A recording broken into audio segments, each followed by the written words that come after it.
त्या सर्वांची नावं मी घेत नाही, परंतु नगराध्यक्ष पदाचे उमेदवार आपले रईस शेठ तीनवाला रईस म्हणजे मनाने मोठा रईस, बरोबर ना? आणि त्यांच्या नावात शेठ पण आहे, त्यामुळे कुठेही हात आकडता घेणार नाहीत देताना. आणि म्हणून आपले सगळे लोक देणारे आहेत, घेणारे नाहीत. हा एकनाथ शिंदे पण देणारा आहे, घेणारा नाही. म्हणून मी आपल्याला एवढंच सांगतो, सर्व उमेदवार निवडून आले पाहिजे, दोन्ही नगराध्यक्ष निवडून आले पाहिजे आणि स्वामींचा आशीर्वाद या ठिकाणी या नगर परिषदांवर भगवा फडकल्याशिवाय राहणार नाही. आणि स्वामींच्या आशीर्वादानेच आपले मेत्रे साहेब कुठे गेले? मेत्रे साहेब शिवसेनेमध्ये आले आणि त्यांनी भगवा आणि धनुष्यबाण हातात धरला. मी त्यांचं मनापासून स्वागत करतो. अक्कलकोट स्वामी समर्थांनी 9 वचनं आपल्या भक्तांना दिली होती. ती वचनं काय? प्रगती, विकास, रोजगार, पायाभूत सुविधा, रस्ते, सुधारणा, सिंचन योजना, MIDC, कुरनूर धरणावर पर्यटन विकास, बोरमणी विमानतळ, हे बरोबर आहे. आणि मी आपल्याला सांगतो, नगर परिषदांवर भगवा फडकल्यावर ही वचनं पूर्ण करण्याचं काम आपण केल्याशिवाय राहणार नाही. आम्ही जे बोलतो तेच करतो आणि जे करता येईल तेच बोलतो. फुकाची म्हणजे तोंडाची फुकटची पाटीलकी करत नाही घरात बसून. घरात बसून आपण उंटावरून शेळ्या हाकत नाही. तुमचा Eknath Shinde face to face काम करतो, फेसबुक लाईव्ह नाही. आणि म्हणून मी लाडक्या बहिणी आणि लाडक्या भावांना एवढीच विनंती करतो, तुम्ही काही घाबरण्याची गरज नाही. स्वामी समर्थ तुमच्या पाठीशी आहेत, भिवू नकोस, मी तुझ्या पाठीशी आहे, असं स्वामी समर्थांचा आपल्या सगळ्यांच्या मागे आशीर्वाद आहे. आणि म्हणून सिद्धराम म्हेत्रे यांच्यासारखा पॉवरफुल नेता तुमच्या सोबत आहे ना? त्यांच्या जोडीला शंकरजी म्हेत्रे आहेत. शंकरजी म्हेत्रे पण पॉवरफुल आहेत आणि त्यांच्या पाठीशी एकनाथ शिंदे आहे. त्यामुळे टायगर, यस बड्डा, शिवसेनेचा टायगर, ओके. आणि म्हणून म्हेत्रे साहेबांच्या नेतृत्वाखाली या नगर परिषदांचा विकास होईल. आणि म्हणून अक्कलकोटचा एकच बाणा, पुन्हा निवडून आणा धनुष्यबाण. आणि म्हणून मी एवढंच सांगेन की स्वर्गीय शफी शेठ तीनवाला तुमचे वडील होते, बरोबर ना? 3 वेळा नगराध्यक्ष होते आणि त्यांनी आपल्या इथल्या जनतेच्या मनामध्ये एक प्रेम निर्माण करून ठेवलेला आहे, विश्वास निर्माण करून ठेवलेला आहे. हिंदू मुस्लिम सगळ्या समाजाला घेऊन ते पुढे जातात, म्हणून तर 3दा नगराध्यक्ष झाले ना. आणि म्हणून त्यांचे सुपुत्र या ठिकाणी रईस शेठ उभे आहेत. आणि म्हणून अक्कलकोटचा मजबूत विकास, चांगला विकास या ठिकाणी करायचा असेल तर रईस शेठ सारखाच आपल्याला नगराध्यक्ष पाहिजे आणि दुधनीमध्ये प्रथमेश म्हेत्रे सारखा नगराध्यक्ष पाहिजे. आणि नगराध्यक्ष पदाच्या खुर्चीवर मावळे बसले, त्या क्षणापासून बसतील त्या क्षणापासून या ठिकाणी आपल्याला मी एवढंच सांगतो, विकासाची गंगा आल्याशिवाय राहणार नाही. विकासाची गंगा आल्याशिवाय राहणार नाही.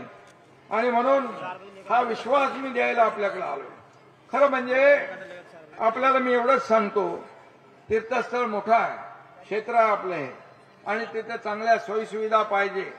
आणि या ठिकाणी सोयीसुविधा विकासाला वेग देण्यासाठी इथं आपल्याला जे काही निधीची तरतूद पाहिजे ती या ठिकाणी मी आपल्याला एवढंच सांगेन. श्री स्वामी समर्थांच्या दर्शनाला लाखो भक्त येतात, त्यामुळे सोयी सुविधा पाहिजे. अक्कलकोटच्या विकासासाठी मी मुख्यमंत्री असताना विकास आराखड्याला मंजुरी आपण दिली. विकास आराखडा जवळपास 382 कोटी रुपये आपण मंजूर केले त्यासाठी मुख्यमंत्री असताना. आज अक्कलकोटच्या 9 प्रमुख रस्त्यांचं काम चालू आहे ना. या आराखड्यामध्ये वाहनतळ, वॉटर एटीएम, रस्ते विकास, शौचालय निर्मिती, हत्ती तलाव उद्यानाचा विकास, व्यापारी केंद्र, भक्त निवास, चौक सुशोभीकरण हे सगळं आलेलं आहे याच्यामध्ये. आणि म्हणून मी एवढंच सांगेन, मी मुख्यमंत्री असताना हे बाबा स्वामी समर्थांच्या आशीर्वादाने करून ठेवलंय. आता पाणी पुरवठा योजनेसाठी 72 कोटी रुपयाचा निधी आपण मंजूर केलेला. 72 कोटी. गटार, ड्रेनेज व्यवस्था, स्ट्रीट लाईट, स्वच्छता यासाठी खर्च करतोय आपण. अक्कलकोट हे तीर्थक्षेत्र, या तीर्थयात्रा पर्यटनाच्या खऱ्या अर्थाने जागतिक नकाशावर आलं पाहिजे अशा प्रकारची आपली मागणी आहे ना, आणि अशा प्रकारची आपली भावना आहे. त्यामुळे त्यासाठी जे जे काही करता येईल ते आपण नक्की करू एवढा विश्वास आपल्याला देतो. दुधनीमध्ये जे जे काय कामं आहेत ती देखील, दुधनीचं तुमचा बालेकिल्ला आहे, तिथे काही पैसे कमी पडणार नाहीत. ते स्वामी समर्थ म्हणायचे, श्री स्वामी समर्थ म्हणायचे, उतावळो सो बावळो, धीर सो गंभीर. स्वामी समर्थ काय म्हणायचे? उतावळो सो बावळो, धीर सो गंभीर. खरं म्हणजे हा महाराजांचा संदेश जो आहे, हा संदेश आचरणात आणला पाहिजे. परंतु हे जे काही गुडघ्याला बाशिंग लावून उभे आहेत सगळे लोक, त्यांना लागू पडतोय. आणि म्हणून आणि आपली धडपड कशासाठी आहे? खुर्चीसाठी नाही. या खुर्चीवर ज्यांनी बसवलं त्या लोकांचे प्रश्न सोडवणं हे आपली अजेंडा आहे, आपली भूमिका आहे. आणि रईस शेठ एक अभ्यासू नेतृत्व आहे, गोरगरिबांसाठी मदतीला धावणारा लोकप्रतिनिधी आहे. आणि म्हणून गोरगरिबांच्या सेवेसाठी घराघरात बाळासाहेब सांगायचे, कार्यकर्ता घरात नाही लोकांच्या दारात शोभून दिसतो. इथं काँग्रेस पण उभा आहे ना, आणि आहे का नाही. आणि बाळासाहेबांनी सांगितलं त्या काँग्रेस बरोबर कधी जाऊ नका, माझी काँग्रेस होऊ देणार नाही. परंतु तेच पाप त्यांच्या पश्चात उबाटाने केलं. एवढा अहंकार, एवढा गर्व, एवढी घमेंड. एक सर्वसामान्य शेतकऱ्याचा मुलगा मुख्यमंत्री होऊ नये का? हा एकनाथ शिंदे शेतकऱ्याचा मुलगा शाखा प्रमुख ते मुख्यमंत्री झाला, याची पोटदुखी किती बघा. पोटात रोज दुखतंय, मळमळ जळजळ सारखी निघती आहे. त्यांच्यासाठी बाळासाहेब ठाकरे आपला दवाखाना केला तरी त्यांची पोटदुखी जात नाही. आता त्यांना एक जमाल घोटा तुम्हाला द्यायला लागेल. आणि म्हणून या ठिकाणी मी आपल्याला एवढंच सांगतो की बसता उठता एकनाथ शिंदे, बसता उठता झोपता एकनाथ शिंदे. त्यांना माझ्या नावाशिवाय झोपत लागत नाही, माझ्या नावाशिवाय त्यांचा दिवसच जात नाही. आणि म्हणून मी काल म्हणालो होतो, एवढा अहंकार बरा नाही, एवढा गर्व घमंड बरी नाही. सर कुणालाही कसपटा समान समजायचं. आणि म्हणून मी एवढंच सांगतो त्यांना, यांनी मी जेव्हापासून मुख्यमंत्री झालो तेव्हापासून त्यांनी सुरुवात केली, मुख्यमंत्रीपद जाणार, राज्य सरकार पडणार, पण पडणार दर 15 दिवसांनी म्हणायचे. त्यांना चांगला ज्योतिषी मिळाला नाही. एकनाथ शिंदे 2.5 वर्ष मुख्यमंत्री राहिला, 2.5 वर्ष.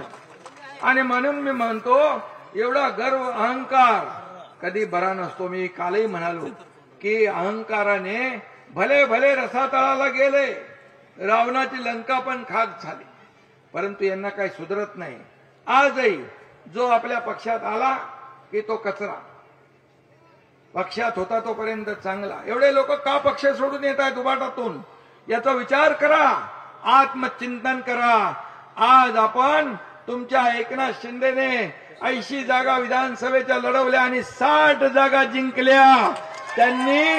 त्यांनी 110 जागा लढवून फक्त 20 जागा जिंकल्या. मग सांगा या महाराष्ट्रातल्या जनतेने तुमच्या धनुष्यबाणाला पसंती दिली की नाही? एकनाथ शिंदेला पसंती दिली की नाही? तुमच्या शिवसेनेला पसंती दिली की नाही? मग कधी बोध घेणार? कधी सुधारणार? काय म्हणतात त्याला? काय झोपलेल्याला जाग करता येतं, पण झोपेचं सोंग घेतलेल्याला जाग करता येत नाही. आणि म्हणून हे असंच चालू राहणार. कारण एक एक माणूस कार्यकर्ता, शिवसेनेचा, बाळासाहेबांचा विचारांचा शिवसैनिक तो तुमच्या एकनाथ शिंदे बरोबर जुळतोय. आणि हीच पोटदुखी, हेच त्यांना जळजळ, मळमळ. आणि म्हणूनच मी एवढंच सांगतो, येणाऱ्या सर्व निवडणुका ज्या आहेत या निवडणुकांमध्ये त्यांची जागा त्यांना दाखवा. कायमचं जे घरी बसलेत ते कायमचं घरी बसवा. मी फिरायला लागल्यानंतर अनेक लोक फिरायला लागले. कोणाचं काय, मी डॉक्टर नाही, परंतु माझा मुलगा खासदार doctor Shrikant Eknath Shinde orthopaedic surgeon आहे. मी डॉक्टर नसलो तरी पण मी छोटे मोठे ऑपरेशन करतो. आणि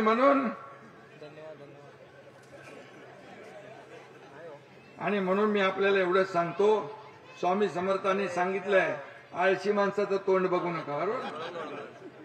आणि ज्यांना घरात बसून तोंड पाटीलकी करायची आहे अशाचं तोंड पाहू नका, असं म्हणतात ना. आणि म्हणून मी आपल्याला एवढंच सांगतो की बाळासाहेबांनी सांगितलं 80% समाजकारण, 20% राजकारण. तेच आपल्या रईस शेठचं चालू आहे, तेच आपल्या मेत्रे साहेबांचं चालू आहे. आणि म्हणून समाजकारण, समाजसेवा हा आपला पिंड आहे. आणि म्हणून या ठिकाणी मी आपल्याला एवढंच सांगेन की एवढं जे काही दिलेलं आहे ते देखील आपल्याला जेव्हा आणखी या अक्कलकोट शहरासाठी आणि दुधणीसाठी जे जे काही लागेल ते कुठेही कमी पडणार नाही. कारण नगर विकास खातं माझ्याकडे आहे. आणि नगर विकास विभागाच्या माध्यमातून या जे आपली अक्कलकोट नगरपालिका, नगर परिषद, नगरपालिका आहे, स्वामी समर्थांच्या पदस्पर्शाने पावन झालेल्या भूमीमध्ये आहे. आणि रईस शेठ जे आहेत हे सर्वसामान्य, सर्व जाती जमातीला सोबत घेऊन पुढे जाणारे आहेत. आणि म्हणूनच इथं विकासाला पैसे कमी पडू देणार नाही, हा शब्द मी आपल्याला द्यायला आलेलो आहे. 15 दिवसाला पाणी येत आहे. या पाणी योजनेचं काय आलं, झालंय, कुठपर्यंत आलंय? पाणी योजना जी आहे त्याला जे काही रोजचं पाणी मिळालं पाहिजे. 15 दिवसांनी कसं काय? तुम्हाला दररोज पाणी पियाला मिळालं पाहिजे की नाही? तुमचा तो अधिकार आहे. आणि म्हणून त्यासाठी नगरोत्थान विभागाच्या माध्यमातून, नगर विकास विभागाच्या माध्यमातून, पाणी पुरवठा विभागाच्या माध्यमातून या ठिकाणी पाणी पुरवठा पण आपल्या गुलाबराव पाटील यांकडे आहे. आणि म्हणून काळजी करू नका, तुम्हाला पिण्याचं स्वच्छ पाणी या ठिकाणी मिळालं पाहिजे. ही जबाबदारी आमची आहे, ती जबाबदारी आम्ही पार पाडणार. लाडकी बहीण पाण्यासाठी वनवन जी आहे ती आपण संपून टाकू. लाडक्या बहीणची योजना तर सुरू आहे. लेक लाडकी, माझ्या काळात लाडकी बहीण योजना सुरू केली. लेक लाडकी लखपती योजना सुरू केली. मुलींचं उच्च शिक्षण आपण सुरू केलं. एसटी मध्ये 50% सवलत देण्याचा निर्णय आपण घेतला ना. ज्येष्ठांना एसटी मध्ये मोफत प्रवास आपण केला. प्रधानमंत्री मोदीजीने शेतकरी सन्मान योजना सुरू केली. लगा आपण शेतकरी सन्मान योजना आपण सुरू केली. 6,000 रुपये वर्षाला आपण देतो. आणि उच्च शिक्षण मोफत केलं. इथं उद्यान गार्डन आहे का? इथं गार्डन 1 कोटी रुपये आपण मंजूर केले त्याला, बरोबर ना? नमो गार्डन. आणि त्यासाठी देखील या शहरामध्ये, हे शहर छोटं असलं तरी महत्वाचं आहे. आणि म्हणून या अक्कलकोटमध्ये सोयी सुविधा ज्या आहेत ते देण्याचं आपण काम करू. मी आपल्याला एवढंच सांगतो, मी मुख्यमंत्री असताना देखील कार्यकर्ता म्हणून काम केलं ना. आता उपमुख्यमंत्री आहे मग तेव्हाही कार्यकर्ता म्हणून काम करतोय ना. उद्याही मी कार्यकर्ता म्हणून काम करणार आहे. तुम्ही आता एकनाथ शिंदे बनून काम करा. आणि म्हणून शिवसेना माझी, मी शिवसेनाचा ही भावना ठेवून आपण काम करा. घराघरामध्ये शिवसेना पोचवा. मेत्रे साहेबांसारखी सगळी टीम या ठिकाणी आपल्या सोबत आहे. त्यामुळे शिवसेनेची आणि आपली सगळ्यांची मिळून एक ताकद इथं वाढली आहे. आणि म्हणून शाखा शाखामधून विजयाचा रणशिंग फुंका. आज शपथ घ्या की नगरपालिकेवर भगवा फडकवण्याची शपथ घ्या. अक्कलकोटच्या प्रगतीची आणि दुधनीच्या प्रगतीची. तू पण आहे बघा. आणि शपथ घ्या विरोधकांना चारी मुंड्या चित करण्याची. पुन्हा एकदा तुम्हाला मनापासून धन्यवाद देतो की 2 तारखेला धनुष्यबाण निशाणी आपल्याला लक्षात ठेवा. एक एक मत आपल्याला महत्वाचं आहे. डोळ्यात तेल घालून काम करा. आणि ज्या आपण योजना सुरू केल्यात त्या योजना लोकांना सांगा. 2.5 वर्षामध्ये केलेलं काम जे आहे हे लोकांपर्यंत पोहोचवा. एवढंच आपल्याला मी विनंती करतो. आणि पुन्हा एकदा मनापासून आपल्याला मी धन्यवाद देतो. मनापासून आपल्याला शुभेच्छा देतो. 2 तारखेला बटन धनुष्यबाणाचं दाबून या ठिकाणी दोन्ही रईस टिनवाला आणि प्रथमेश मेत्रे या दोघांनाही विजयी करा आणि भगवा फडकवा ही विनंती आपल्याला करतो. जय हिंद, जय महाराष्ट्र आणि जय सद्गुरू. जय सद्गुरू. आपले लोक बैठकीचे आहेत काय? सगळ्यांना मी एवढंच सांगतो, मी देखील बैठकीतलाच माणूस आहे. जय सद्गुरू. आणि म्हणून आणि इथं स्वामी समर्थ आहेत, तिकडं जय सद्गुरू बसले. काळजी करू नका. चांगल्या कामासाठी या ठिकाणी सगळ्यांचा आशीर्वाद आपल्या पाठीशी आहे. आणि म्हणून पुन्हा एकदा सगळ्यांना खूप खूप शुभेच्छा. धन्यवाद. माझ्या लाडक्या बहिणींना मात्र मी एवढंच सांगतोय, लाडक्या बहिणींनी सगळ्यांनी एकजुटीने या एकनाथ शिंदे लाडका भाऊ तुम्हाला विनंती करायला आलाय. हे आपल्या सगळ्यांचं घरातलं एक एक मत धनुष्यबाणावर पडलं पाहिजे एवढी विनंती आपल्याला करतो.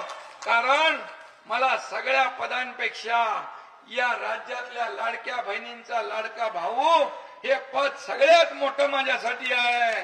आणि म्हणून लाडक्या बहिणी काळजी करू नका. तुम्ही तुमचं प्रेम असंच ठेवा आणि मी तुमच्या पाठीशी तुमचा भाऊ कायम खंबीरपणे उभा राहील असं शुभेच्छा देतो. धन्यवाद. पुन्हा एकदा जय हिंद, जय महाराष्ट्र, जय सद्गुरू.